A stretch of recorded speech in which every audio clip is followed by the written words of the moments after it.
talk about the topic about the refugees of the Ukrainian and Russian war. First of all, I want to say that we have to consider about an amount of money that we are going to receive from the government. If it is not enough, we have to prepare for every circumstance that can happen. The main proposal is to give support to the countries that are helping refugees from the Russian conflict, that includes Ukrainian and Russians. This can be possible by building temporary homes for these people, where they can receive medical help and supplies. These shelters will be in countries that are not really involved in the conflict, and they can be attacked by the Russian forces. The transfer can be provided by the UN. So I think your proposal is really interesting, but I'd like to complement it with mine. So as we all know, the United Nations has its own refugee agency, the UNHCR. So my proposal is to use this money from the government to create a fund with the United Nations member states to cooperate with the UNHCR and create this fund to help all the refugees from the Russian and Ukrainian war. So all these people, we can create camps and things like that and provide them with food and medical help for the ones who are injured.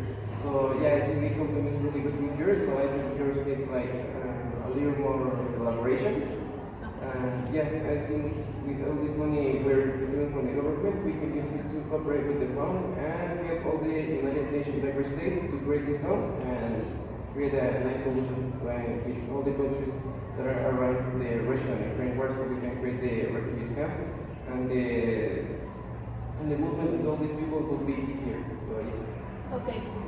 I agree with you both, but I think it's not enough because we can just ignore the other type of danger refugees are afraid of. Being homeless in a place you don't know, without money, and a language you don't speak can be perfect for some criminals to take advantage of you. Like in the case of human traffic. Human traffic has been a major problem lately due to the vulnerability of Ukrainian migrants who are unprotected from traffickers who have expanded their business to countries bordering Ukraine.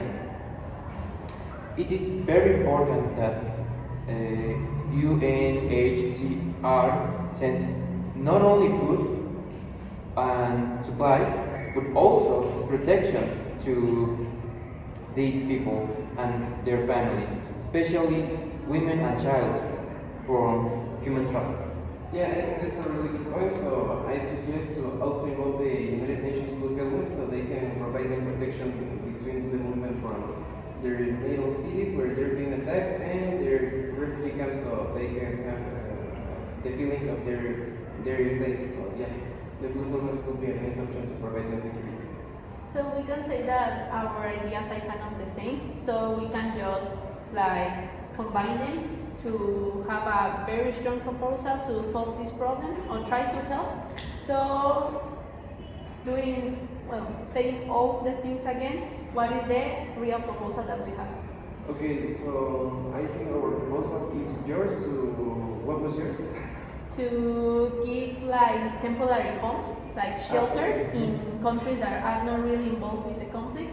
So the Ukrainian and Russians people that are running for that conflict can be safe, and to give medical help and supplies. Okay, so I think we can merge our proposals asking the UNHCR, the refugee agency, to create this fund to build the camps you talked about in the countries nearby that are not involved in the war, and ask the Blue Helmets to provide them security in all the movement process so they feel safe and they don't get attacked. Yes, we also need to give them the protection of some soldiers to give him the opportunity to live a life without danger. Yeah, exactly.